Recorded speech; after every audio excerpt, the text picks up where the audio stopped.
Hello friends, कशा आहात तुम्ही? मी शीतल शिंदे स्वागत करते तुमच्या सर्वांचं आपल्या चॅनलमध्ये, ज्याचं नाव आहे आम्ही दोघी जावा. तर आता बघा, राशन भरले मी. तर आताच रेशन वगैरे भरले, म्हणजे मग अशीच लिस्ट वगैरे दिली होती. तर आताशी रेशन आले, 3 वाजलेले. तर आता तिथून पुढं मला तयारी करायची आहे. तर आता चला पहिल्यांदा सारण वगैरे करून घेते. काय 1-2 जेवढे पदार्थ होतील तेवढे मी बनवणार आहे. जास्त काय मी ह्याच्यात घुसणार नाही, कारण कोणाला जास्त आवडत पण नाही. फक्त मिस्टरांना लाडू आवडतात. तर बघूया आता लाडूचं काय करता येतील ते ना. आणि समीक्षाला चिवडा वगैरे आवडतो. तर आता चिवडा वगैरे पण बनवणार आहे. तर आता चला. रेशन आल्या पहिलं ठेवलं सगळं आणि खोबरं खिसायला लागले. नीट नीट मुठ नाही भागायचं. हां, व्यवस्थित. अरे असं म्हणलं कसं कधी व्हायचं ते? अरे ते कशाला हलवती? ते हलवते कशाला? खालचं ताट हलवू नको ना. एवढं हल्लं तर कसं होईल उद्या? असं केलं होणार नाही ते व्यवस्थित.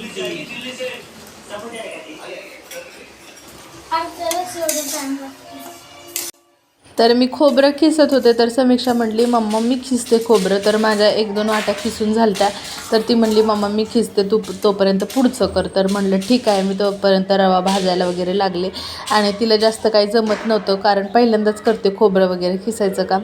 तर तिला ते एका हाताने धरून दुसऱ्या हाताने खोबरं खिसता येईना, कारण ती खालची प्लेट जी आहे ती हालत होती, त्याच्यामुळे ते व्यवस्थित येत नव्हतं. अजून एक मोठं घे.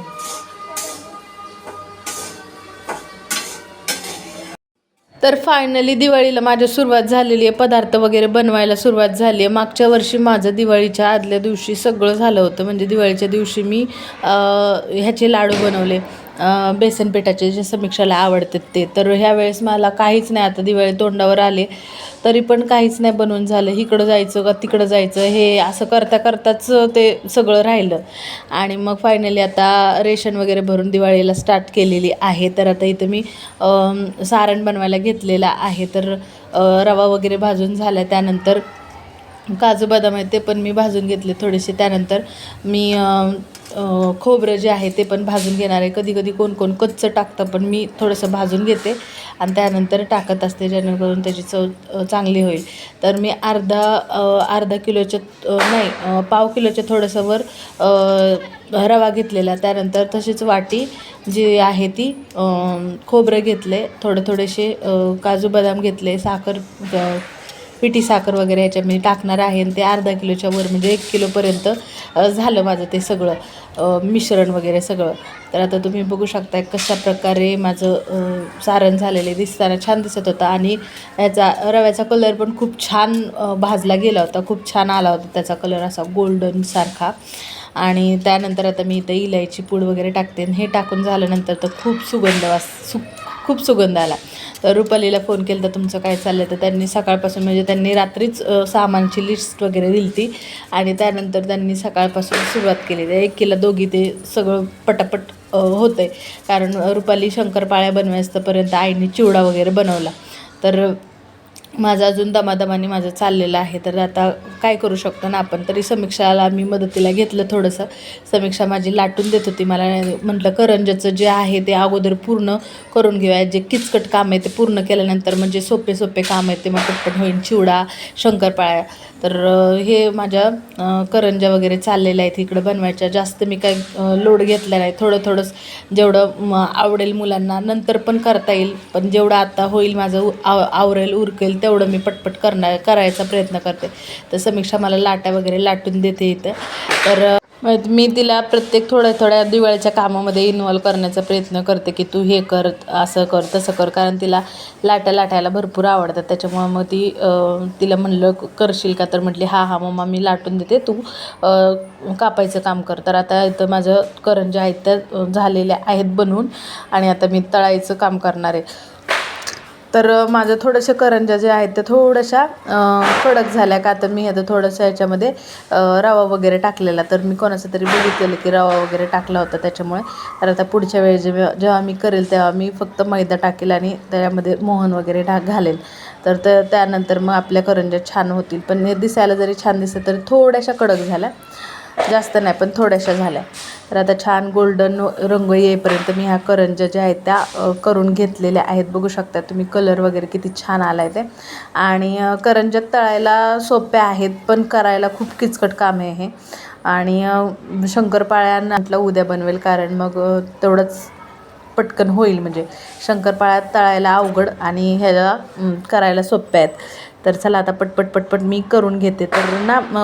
तर मला एक कमेंट आली होती की ताई तुम्ही ना तुमच्या लग्नाच्या वाढदिवसाला स्ट्रेटनिंग करून घेतलेली आणि स्ट्रेटनिंग केलेलं आता वर्ष झालं, तर मग तुम्ही तुमच्या केसांबद्दलचे काही रिव्ह्यू द्या की कसं आहे स्ट्रेटनिंग, किंवा तुम्हाला कसा अनुभव आला, केस वगैरे गळतात की काय. तर हे सगळं सांगणार आहे मी या व्हिडिओमध्ये. तर कसं आहे माहिती आहे का, मला खूप छान वाटलं आधी की केसाचं आपण स्ट्रेटनिंग वगैरे करणार. माझे केस कुरळे होते त्याच्यामुळे मला ना जे स्ट्रेटनिंग केलेले केस किंवा सरळ केस खूप आवडायचे आणि मी ते केलं पण. आणि त्यानंतर माझे केस जे होते ते एक स्ट्रेटनिंग करण्याचं कारण हे पण होतं की माझे केस भरपूर गळत होते. स्ट्रेटनिंग केल्यानंतर माझे केस 2-3 महिने गळले नाही अजिबात, 2-4 महिने अजिबात केस गळले नाही. छान मला वाटलं पण छान केस वगैरे मोकळे सोडून आणि फिलिंग ती एकदम भारी. तर त्यानंतर मग 6 महिन्यानंतर ते थोडे गळायला लागले, कारण त्याचं जे 6 महिन्यापर्यंत ती वॉरंटी गॅरंटी असते की काय तुमचे किती दिवसपर्यंत केस चांगले राहतील. तर 6 महिन्यापर्यंत माझे केस चांगले राहिले एकदम. आणि त्यानंतर थोडे गळायला लागले. आता ते तर नॅचरल आहे, आपल्या आधी पण केस गळत होते, त्यानंतर थोडेसे 6 महिन्यानंतर गळत असेल तर मग ते काय त्यांनी जेवढे सांगितले तेवढे दिवस तर माझे केस चांगले राहिले. पण आता मी नंतर विचार करते की आता मला परत, कारण एकदम छान फिलिंग होतं त्याच्यामुळे मला परत विचार करते की आता मी परत करणार आहे. ह्या दिवाळीला मला करायचं होतं पण गावाला जायचं, कधी जायचं, आता जायचं, नंतर जायचं, आणि त्या 2 वॉश असतात त्याच्यामुळे त्याला टाईम पण लागतो, 2-3 दिवसांनी असतं. म्हणून म्हटलं की आता ह्या दिवाळीमध्ये नकोच, कारण काम वगैरे असणार भरपूर, तेलकट वगैरे, ते केसांना ते चालणार नाही. तर त्याच्यामुळे म्हटलं की आता नकोच करायला. तर छान माझा रिव्ह्यू होता बरं का, छान वाटलं मला केस वगैरे हे करून. तर आता माझ्या करंज्या वगैरे झालेल्या आहेत, तुम्ही बघू शकताय कलर किती छान आलेला आहे. तर त्यानंतर आम्ही बाजारात गेलो परत एकदा. माझ्या मिस्टरांचे कपडे राहिलेले, त्यांचे कपडे खरेदी वगैरे केले. त्यानंतर थोडीफार दिवाळीची काही शॉपिंग राहिलेली ती पण केली आम्ही. बल्ब राहिलेला घ्यायचा. तर गेल्या वेळेस मी कंदील लावलेला, पण ह्यावेळेस छान असा कलरचा बल्ब आणलेला आहे. तर तो लाईट बंद केल्यानंतर छान वाटतं. त्यानंतर आज आमच्या लग्नाचा वाढदिवस होता. मी जास्त काही खर्च केला नाही किंवा जास्त कोणाला बोलवलंसुद्धा नाही. फक्त 2 पेस्ट्रीज आणल्या आणि त्या मुलांचं आमचं समाधान म्हणून त्या 2 पेस्ट्रीज आम्ही कापल्या आणि खाल्ल्या. आज अशा प्रकारे झाला आमचा ॲनिव्हर्सरी सेलिब्रेशन. आजचा व्हिडिओ तुम्हाला कसा वाटला नक्की सांगायला विसरू नका. भेटूया पुढच्या व्हिडिओमध्ये. तोपर्यंत बाय बाय.